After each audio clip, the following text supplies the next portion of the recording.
Добар ден, почитувани. Стартува петочното издание на Телма амбуланта, реализирано во соработка со клиничката болница Жан Митрев. Карциномот на грлото на матката е меѓу најчестите малигни тумори што се јавуваат кај жените. Според Светската здравствена организација, според нејзините статистики, овој карцином е втор по зачестеност, а пети по смртност. Но карциномот може да се јави на било кој дел од женските репродуктивни органи. Токму на оваа тема денеска зборуваме со доктор Ирена Антонова, специјалист по гинекологија и акушерство, секако во Жан Митрев клиник. Добре ни дојдовте во студиото на Телма. Добар ден. Веднаш ќе започнеме со еден факт кој што е многу важно да се знае, а тој гласи дека карциномот на грлото на матката може во целост да се излекува ако се открие на време. Докторке, што тоа значи? Дека тоа би значило дека би имале свет во кој што жените нема да умираат од карцином на грло на матка. И тоа може да се превенира?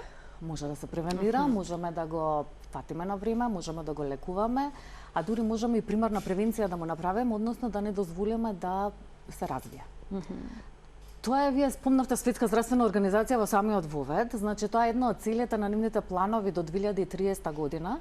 Нивната цел е да има само 2 жени кај кои што ќе се диагностицира карцином на грлото на матката на 100.000 жени, значи на таа популација. И сето тоа идејата како да го постигнат е со превентивните прегледи, пошто од сите карциноми за кои што ќе зборуваме денес, само карциномот на грлото на матката имаме тест, имаме превентивен преглед. Ние можеме да го фатиме на време за разлика од другите. Со кој тест можете да го детектирате? Со цитолошки тест, тоа е всушност народот го знае, нели, како пап тест. Кога ние ќе добиеме некој абнормален наод на пап тест, сето тоа бара наше внимание.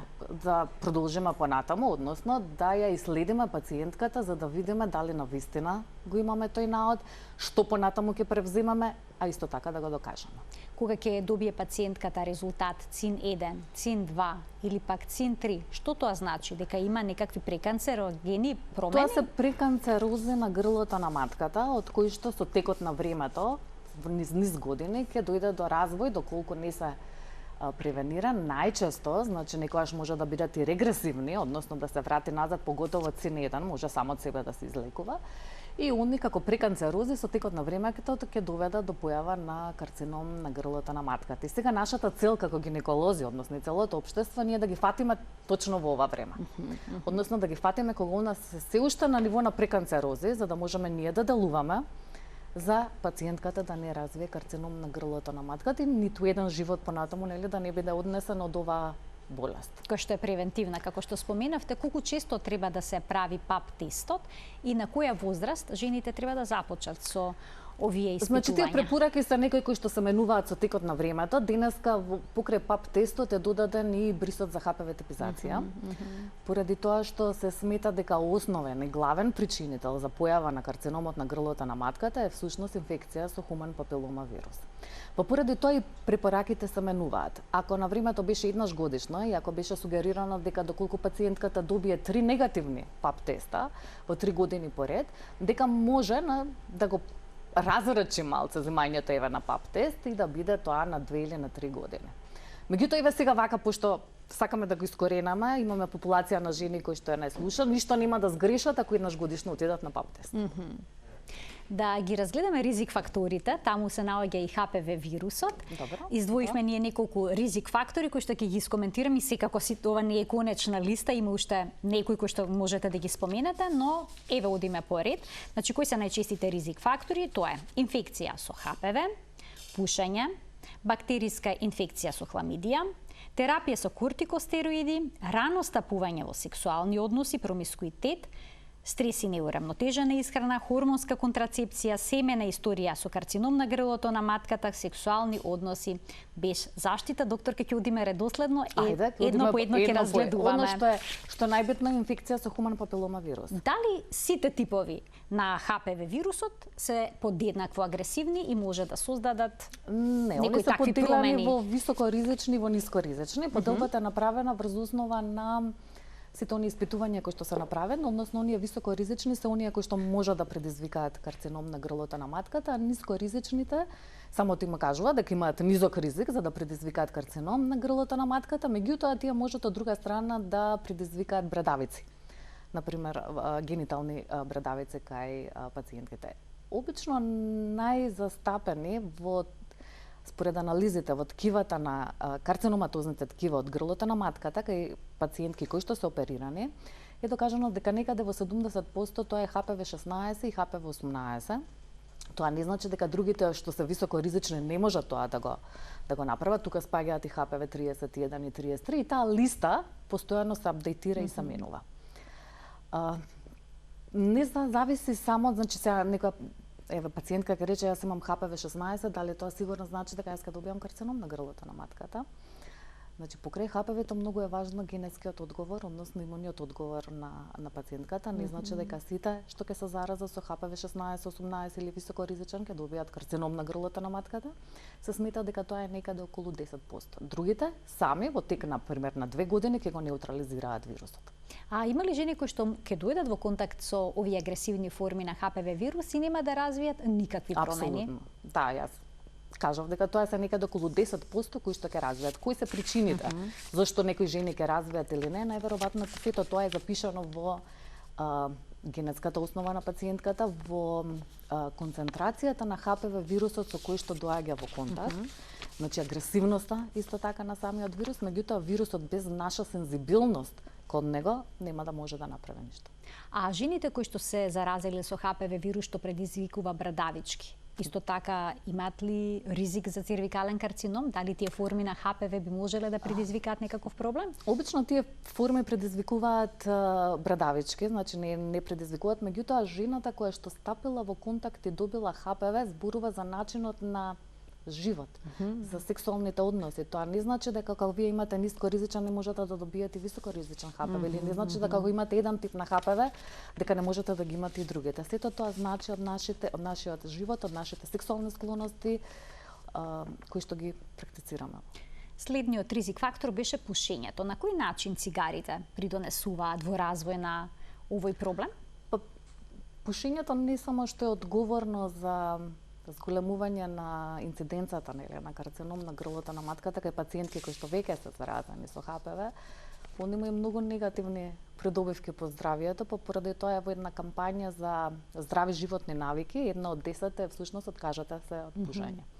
Начинот на кој што делува се уште во истражување, некои сметаат дека пронајден е никотин и карциногени фактори од пушењето кои што се наоѓаат во слуста на цервиксот. И се смета дека они на тој начин делуваат, односно директно преку промена на гените кои што се наоѓаат таму, а од друга страна се смета дека ги намалуваат оние отпорни клетки, односно имунитет, одговор имун кој што го има пациентката, го намалуваат и со тоа да овозможуваат услови да HPV инфекцијата понатаму се развива. И сега тоа не значи дека само ако вие пушите, тоа исто така значи направени се студии дека тие што пушат имаат 3 пати поголем ризик, например, за развој на карцином на грлото на матката, меѓутоа оние кои што се секундарно изложени, значи не се пасивни пушачи имаат некаде за 2 пати поголем ризик. Значи не е само дали вие пушите, него и во која околина се наоѓате.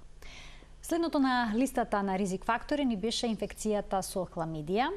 Значи бактериските инфекции може да предизвикат проблем со цервикален карцином? Или не е баш така? Хламидијата е сексуално пренослива болест. Значи, она уствари повеќе ми кажува за контакт со кој што била пациентката. Ако вие сте можеле да бидете во контакт и да добиете хламидија, тоа значи дека сте имали многу поголем ризик за да добиете HPV или некоја друга сексуално пренослива болест. Меѓутоа, во последно време има студии кои што сметаат дека хламидијата, поради тоа што и она е интрацитоплазмарна, односно живее во клетките, дека хламидијата помага за прогресија и за размножување и развој на хуман папилома вирус. А кортикостероидните терапии? Зошто се пак тие ризични? Кортикостероидите ги користиме кога сакаме малку да го намалиме имуниот одговор на организмот. Ние кога ќе го намалиме имуниот одговор на организмот, ќе добиеме дека сите оние на кои што треба, нели, инфекции со кои што се бориме, може да дојдат и да имаат една да развијат своја слика. Така. Сега, она што има за кортикостероидите е дека кога се користи, например, имаат студии за локална терапија на кортикостероиди поради одредени кожни болести на гениталните органи, добиле дека оние пациенти кои што претходно имале ХПВ или имале брадавици на тоа место, дека по терапијата со кортикостероиди повторно се јавува истиот проблем, односно поради таа супресија на имуниот одговор кој што го има организмот. Продолжуваме понатаму. Вели рано стапување во сексуални односи и промискуитет, значи тоа значи дека порано, што значи рано стапување во сексуални односи во денешни услови? Се порано се случува тоа. Па да, тоа е некоја револуција која што почна неколку години или многу години наназад. Станува збор за, не знам, 15-16 години. Тоа значи дека вие имате долг сексуален живот и во тоа имате многу, колку е подолг, имате поголеми шанси да се сретнете со било која сексуално пренослива болест. Значи не е тука само ХПВ, хламидија, во сексуално преносливи болести е и ШИВ-от, например. Така да всушност на тој начин можете почесто да имате ризик да се сретнете и да имате поголем временски период во кој што можете, едно ако почнат со сексуални односи покасно, например на 18 и со помало менување на партнерите, а друго е кога ќе почнете порано. Така, тука беше и промискуитетот посочен, но некои можат да спаѓаат во оваа група доколку имаат партнер со промискуитетно однесување, тие се... Да, апсолутно, да. Значи, тука постои истиот ризик. Стресот како фактор за појава стресот во денешно време е одговорен за се. Јас тука нешто посебно не би коментирала. И неизбалансирана, неурамнотежена исхрана. Ајде да преминеме на следното, хормонска контрацепција. Хормонската контрацепција од причина што додека пациентката прима хормонска контрацепција, она е заштитена од бременост и во тој случај може да не користи, например, кондоми. Апсолутно со тоа некористење на кондоми, поради она што има друг тип на контрацепција, може да дојде во ризик ситуација во која што може да добие сексуално пренослива болест или да добие ХПВ. Меѓутоа, се докажа дека и самата хормонска контрацепција има влијание за развојот на инфекцијата со ХПВ вирус, односно се смета дека некако го убрзува процесот на кој што се размножува. Тоа се некои студии кои што излегоа сега во последната година. И се смета дека тој ризик се намалува 5 години од кога ќе заврши пациентката со таа хормонска контрацепција која што ја примала. Така да покрај што и дава сигурност и слобода во однос на сексуалните односи поради тоа што ја штити од бременост, делува и самата како односно има свое директно дејство со тоа што го помага, се смета, не знаат на кој начин се уште во репликацијата на вирусот. Да погледнеме што вели телопот, кои се уште другите ризик фактори. Семејна историја со карцином на грлото на матката. Постои тука некаков наследен фактор?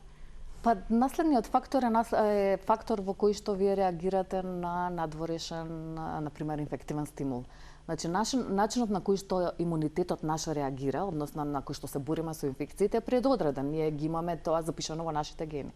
Така да има случаи во кои што во една фамилија има почесто се среќава да се сретне карцином на грлото на матката, меѓутоа не е тоа така изразено како во однос на другите карциноми кои што се среќаваат во гинеколошката пракса.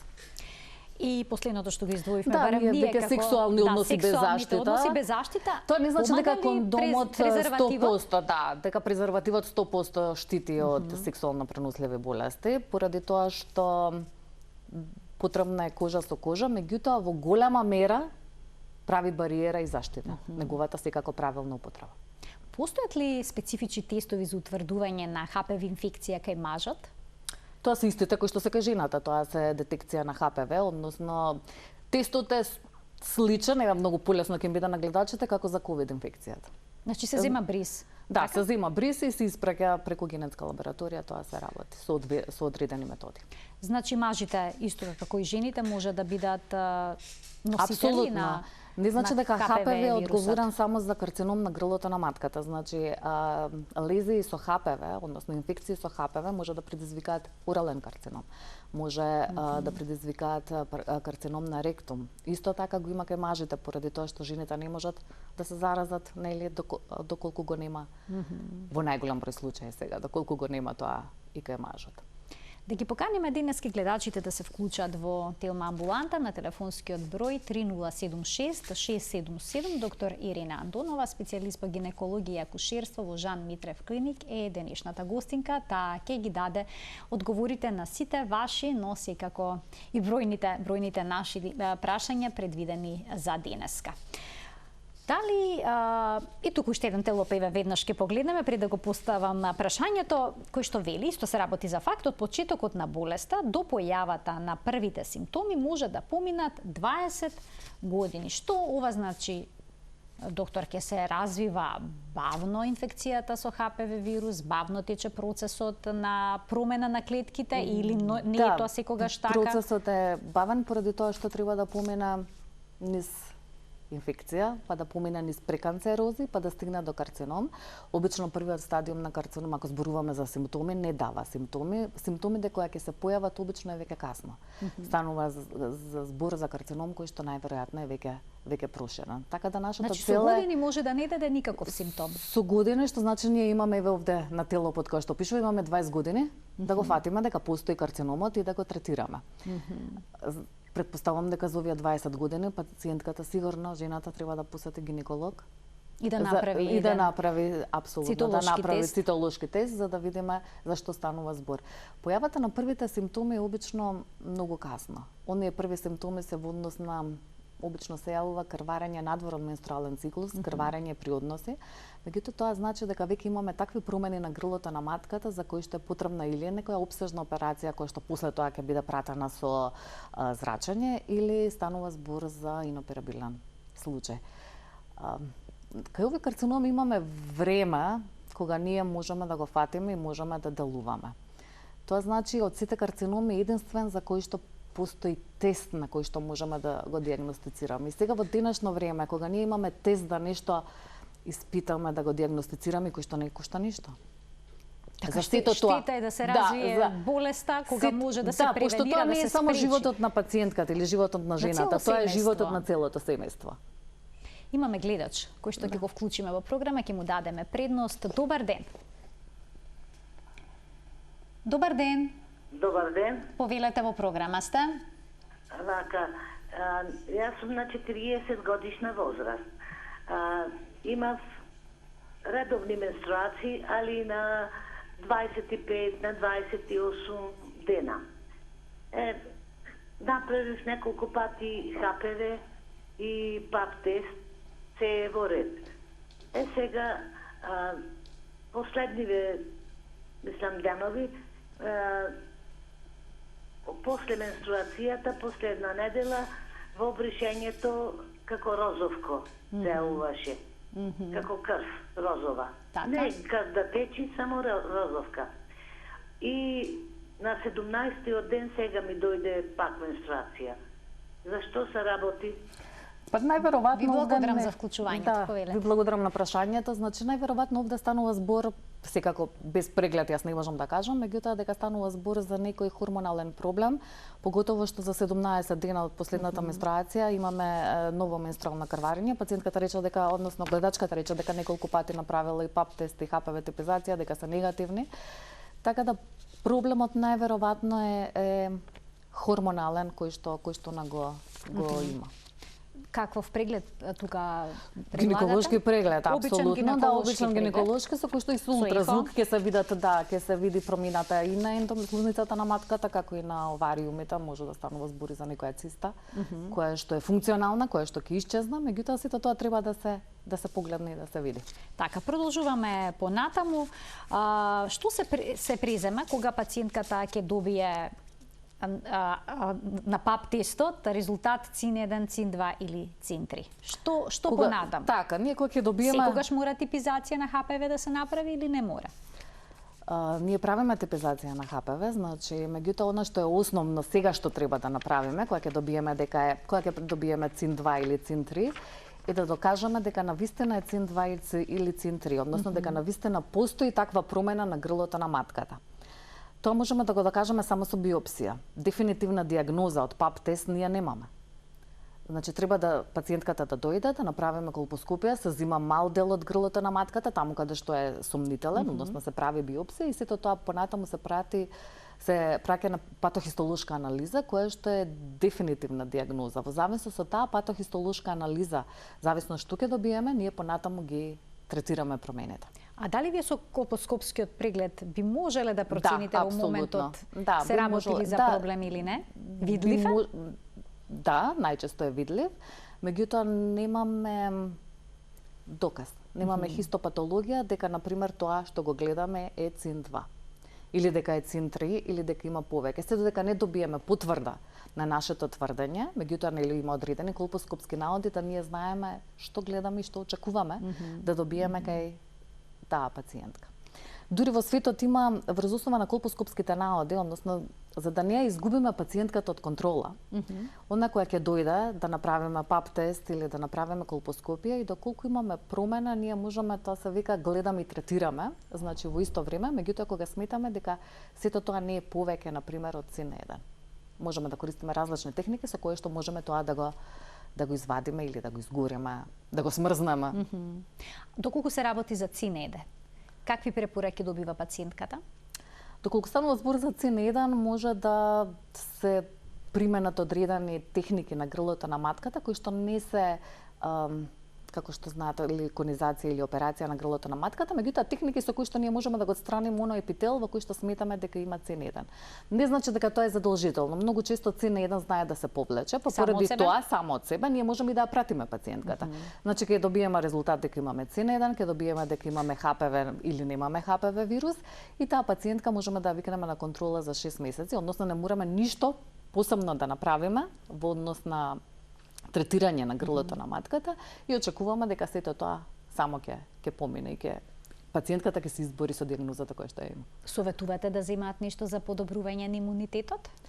Па тоа во денешно време демек маст мора односно се советува за зголемување на имунитетот. Сега знаете како во оваа пандемија која што имавме со ковид, јас не верувам дека некој не земал нешто за зајакнување на имунитетот. Така да очекувам дека сите оние, например, пациентки кои што сега ќе дојдат, сигурно во овие 2 години имаат земено нешто за зајакнување на имунитетот. Како и да е, секогаш постојат препораки за одредени препарати, не стрикни препарати, меѓутоа, например, антиоксиданси, кои што би му помогнале на организмот за да се избори со проблемот кој што го има. Доколку болеста самата од себе се повлече, односно организмот се избори со ХПВ вирусот, потребно ли е понатаму да се прават почести контроли? Може ли при првиот пат на имунитетот овој вирус повторно да се реактивира? Има студии во кои што за 2 години, например, пациентката која што имала, може ако за тој период не отишла на контрола, може да добие ХПВ вирус и самиот да се неутрализира, да она никогаш не дознае дека некогаш била во контакт со ХПВ вирус. Може ние да добиеме неколку пап тестови после од кога сме имале дека пациентката има ХПВ вирус, или да добиеме неколку ХПВ типизации во кои што добиваме негативен наод, за после некое време повторно при пат на имунитетот да добиеме наод дека тој е позитивен. Меѓутоа сега ние тргаме од логиката дека тој вирус го има на долго време. За цело тоа време тој вирус не направил промени на клетките во однос на преканцерози. Апсолутно дека таа пациентка ќе ја следиме почесто, меѓутоа не очекуваме дека ќе направи понатаму некој промени на клетките и покрај падот на имунитетот, пошто претпоставувам дека тоа е временски, дека со текот на времето имунитетот ќе се појача. Ако кај пациентката се јави ЦИН-2 или ЦИН-3, потоа предложите одредено лекување поради промените на клетките што се случиле, треба ли да се лекува и нејзиниот партнер? Што во таков случај? Бидејќи по лекувањето таа повторно може да се зарази од истиот вирус од нејзиниот партнер. Значи, ние кога го лекуваме ЦИН-1 и односно ЦИН-2 и ЦИН-3, всушност ние ги лекуваме последиците од вирусот. Ние самиот вирус не го лекуваме. И многу често, например, еве еден пример, кога ќе се направи конизација во која што добиваме материјал кој што го праќаме на патохистологија, многу често може да ви кажат дека се окей, вие сте го извадиле, тоа промената на грлото на матката во здраво, меѓутоа некаде тука на вашиот рез може да се најдат клетки кои што во себе се уште содржат ХПВ инфекција. Причината е што ние при самата интервенција не можеме да видиме до каде е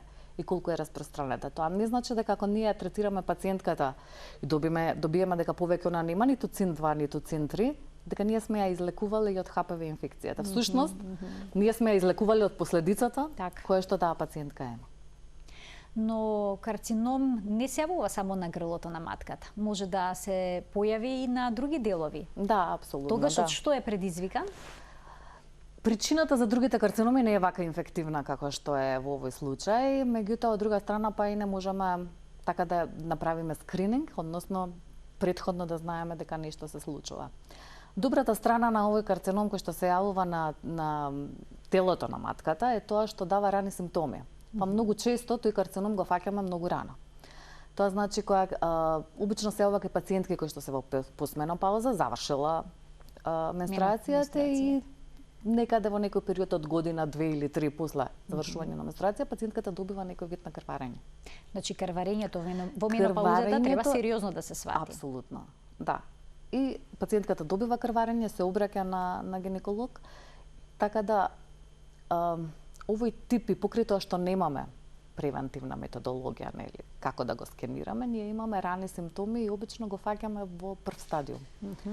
Значи, тој е еден од карциномите кои што можеби и најрано го фаќаме кога веќе ќе даде симптоми. Оно што е друго карактеристично за него е што има што се ова кај жени кои што во исто време имаат обезност, кои што имаат дебелина, причина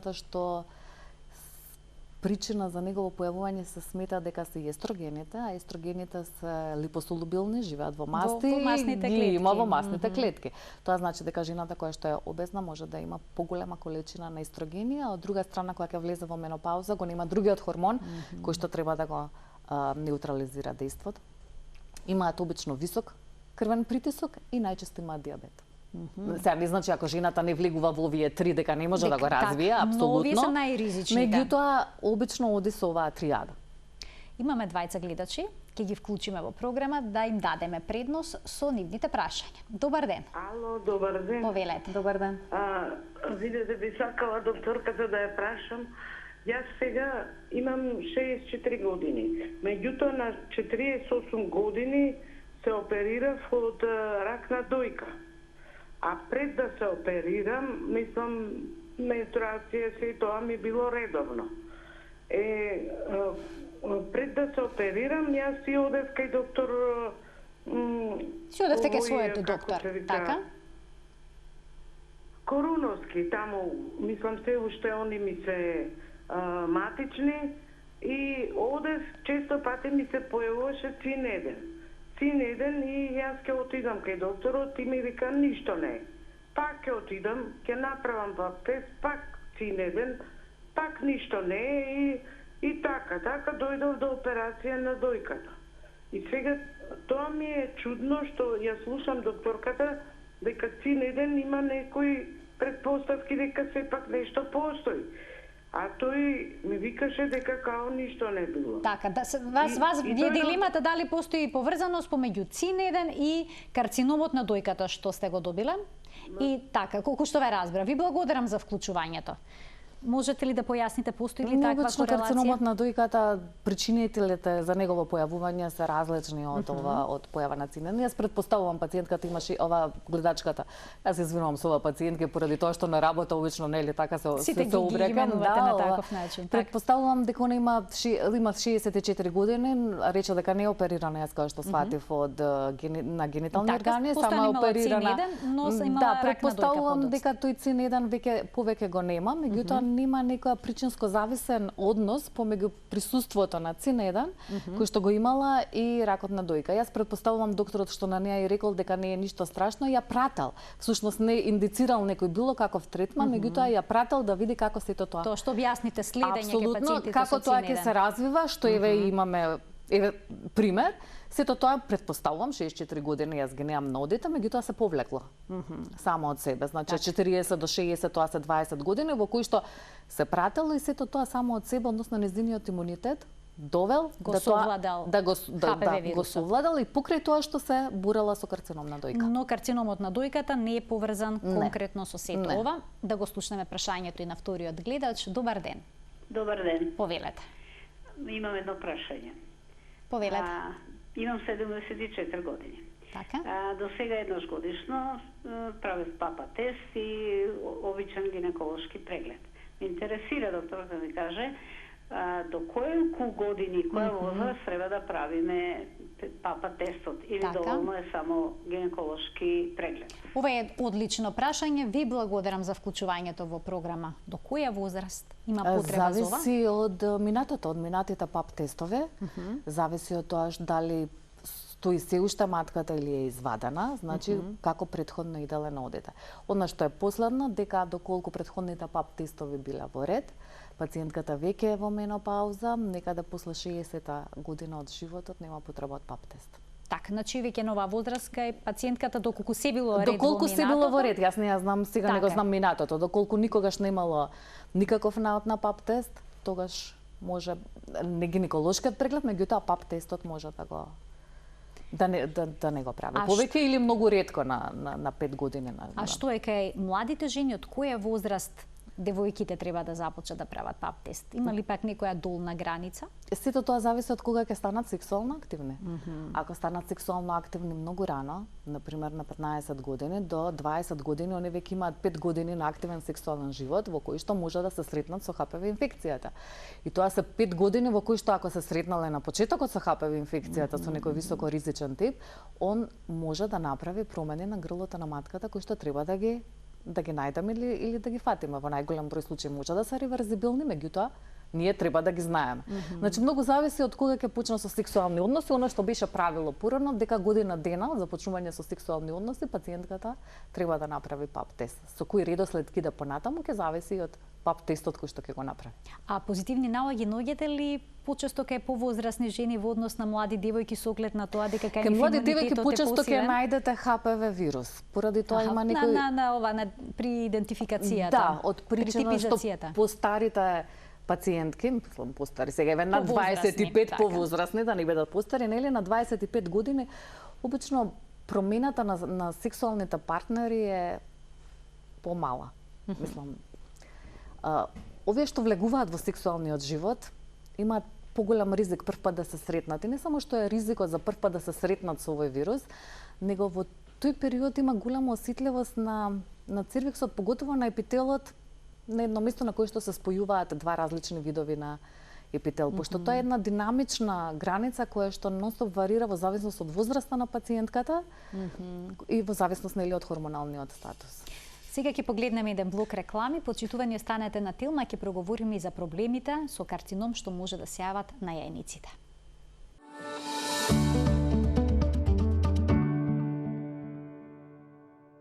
Доктор Ирина Андонова, специјалист по гинекологија и акушерство во клиничката болница Жан Митрев, е гостинка во студиото на Телма. Со неа зборуваме за карциномите на женските репродуктивни органи. Докторке, двајца гледачи очекуваат вклучување во програма, да ги слушнеме нивните прашања. Добар ден.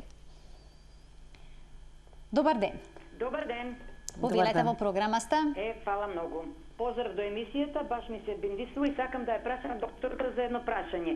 Јас дека пред некој ден го добив пап тестот и наодот ми е, еве ќе го прочитам. Епителни, клеточни, абнормалности, атипични плочести клетки со недетерминирано значење, АСЦ, УС, едно цервикално и препорака HPV типизација и хороскопски преглед. Иначе сум на 65 години, Така. На 33 години веќе немам менопауза, сам, значи рана менопауза, и на 65 години сум инаку, а имам диабет тип 2 и хипотиреоза. Дали ова прв пат ваков резултат да добиете? Да, прв пат ваков, пред 2 години, одам секоја година, значи. Добро. Пред 2 години, нели беше пандемијата, не сум била, и сега прв пат одам и прв пат добивам вакви резултати. Никогаш не сте имала нешто вакво на пап тест? Не. Пред 2 години ми беше, дури ми рекоа дека ми се атрофирани јајниците. Предпоставувам на возраста. Некојаш добиваме резултат баш вака? Ви благодарам за вклучувањето. Да, како што го кажа пациентката, тоа значи дека резултатот кој што сме го добили, некој што го гледал под микроскоп, не може точно да дефинира за какви промени на клетките станува.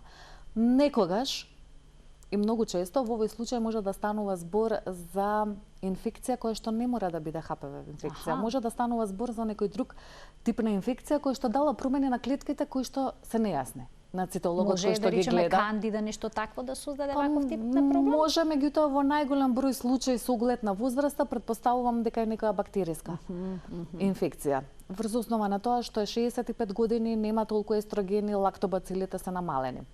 Сега јас не го исклучувам дека може да постои ХПВ. Значи ХПВ типизацијата треба да се направи, она што треба да се направи дека е точно да се направи колпоскопија и да се направи ХПВ типизација. А бриз е потребно да се направи за Брисот бактерија? веќе е направен. Не, за бактерија сметав, ве прашам. Да, секако, меѓутоа тоа ќе зависи од наодот кој што ќе ги има. Не значи дека овој резултат е лош или е страшен за пациентката, значи дека она треба да се исследи. Поготово што претходно немала никогаш ваков резултат на.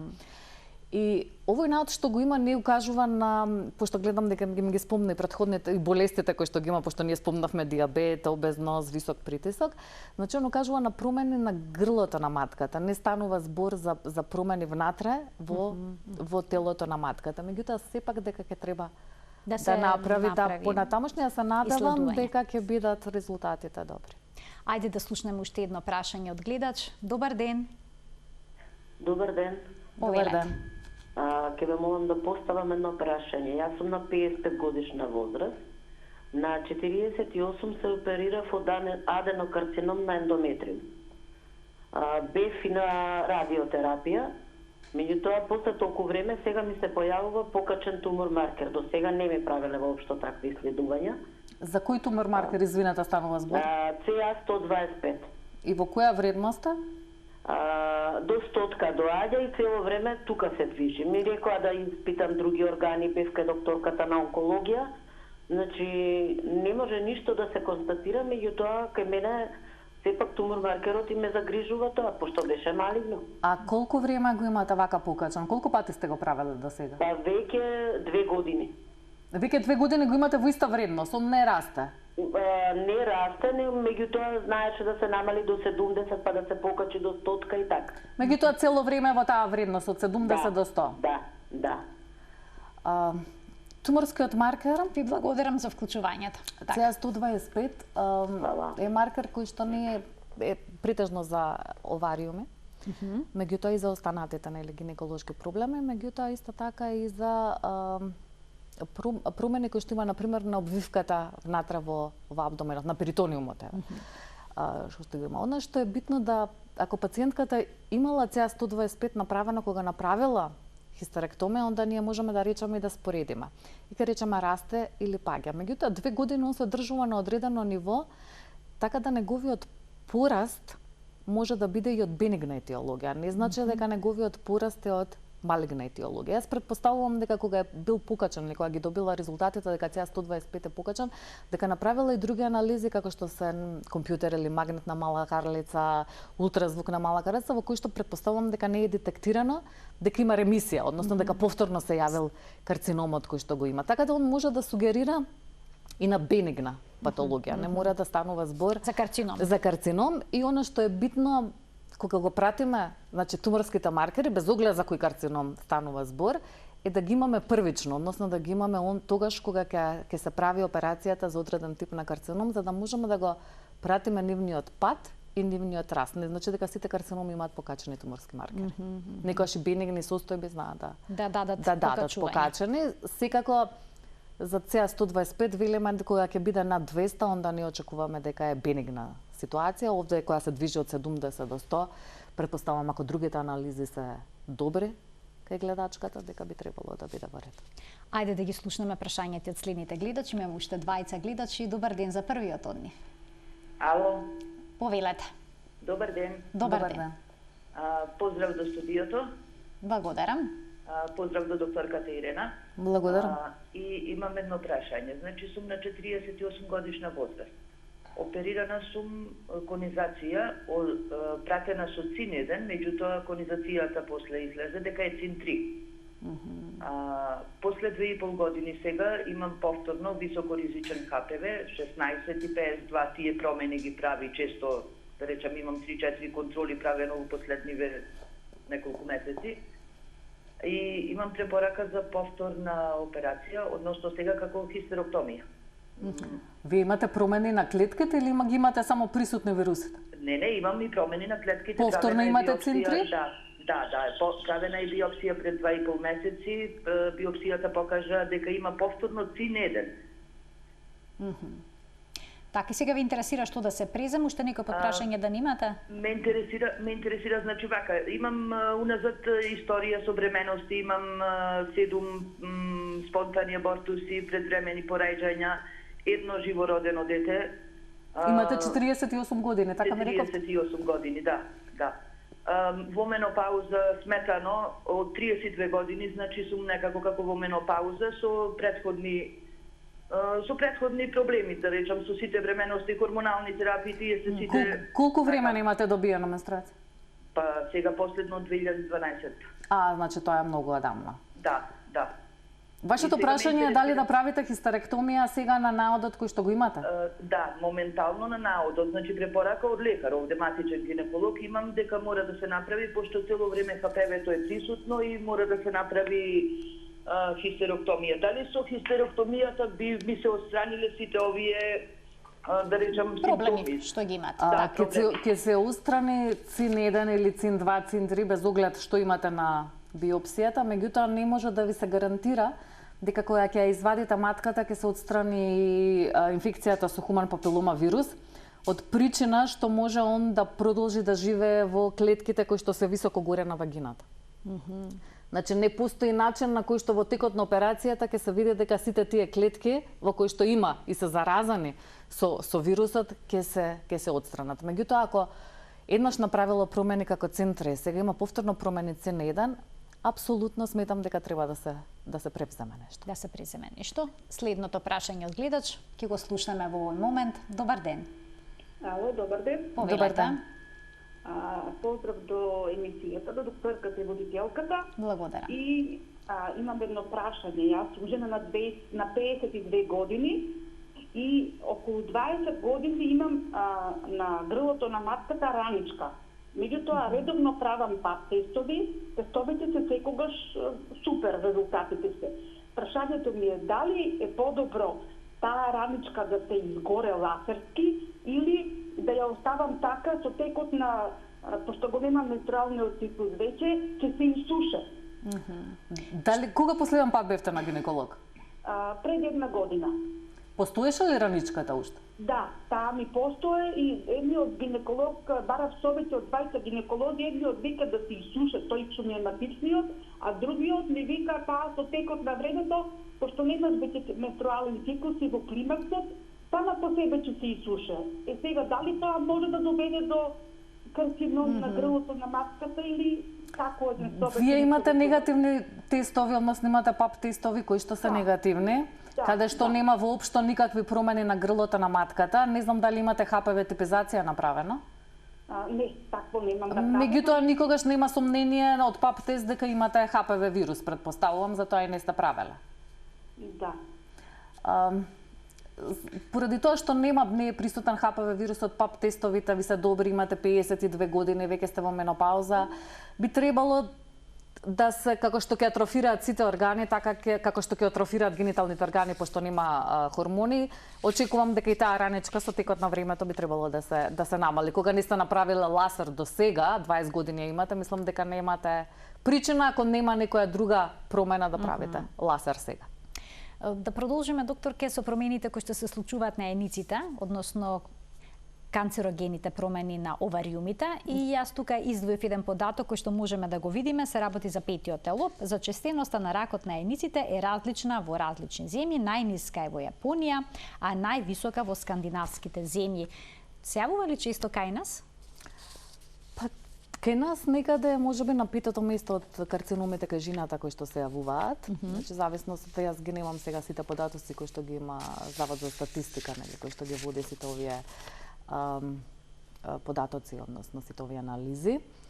Она што за овој карцином е битно што за разлика од сите можеби овој е најмалиген. Значи најагресивен? Можеби не е толку агресивноста колку тоа што ние немаме метода како рано да го диагностицираме. Ние кога ќе го диагностицираме, односно кога ќе го видиме во голем број на случаи, он е веќе проширен.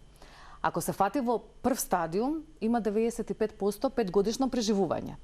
Меѓутоа не постои тест, не постои метода со која што ние можеме да го диагностицираме. Он се јавува обично после 50-та година од животот, меѓутоа не значи дека не може да се јави кај помлади. Може да биде различен тип, пошто овој карцином може да биде различен тип. Оно што е битно за гледачите да знаат дека доколку имаат во фамилија некој кој што имал карцином на овариум или некој кој што имал карцином на дојка или имал карцином на колон, она што сега е достапно и што може да го направат, може да направат генетска анализа, поради тоа што во голем број случаи постојат одредени фамилиарни генетски синдроми кои што може да го зголемат ризикот за појава на овој тип на карциноми. Пример за тоа беше Анџелина Џоли, кој што сите знаеме дека направи операција со која што ги извади дојките, ги извади овариумите, поради тоа што баш имаше мутација на одредени гени за појава на ваков тип на карцином. Брика да, не се лажам, така беа. Да, меѓутоа постои Линч синдром, постојат различни други оваква мутации кои што се одговорни како за генетско појавување на овој тип на карцином, пошто овој тип на карцином може да се појавува од генерација во генерација во фамилии, како што исто така може и карциномот на дојка. Ви благодарам за вашето гостување во денешната Телма амбуланта. Немаме време за да продискутираме подетално за карциномот на овариумите, но секако во некоја следна прилика. Да, имаме следна прилика да ги појасниме сите аспекти и на ова заболување. Ви благодарам уште еднаш што со нас и со гледачите го споделивте вашето искуство од оваа област и не информиравте со многу корисни совети и препораки за тоа како да се однесуваме, еве доколку треба да правиме пап тест и имаме абнормален аут. Јас ви благодарам за поканата, се надевам моето гостување беше корисно за гледачите на Телма телевизија. Ви благодарам уште еднаш, почитувани, ова беше уште едно издание на Телма амбуланта, реализирано во соработка со клиничката болница Жан Митрев. Ви благодарам за вниманието со кое што не следевте. Пријатно.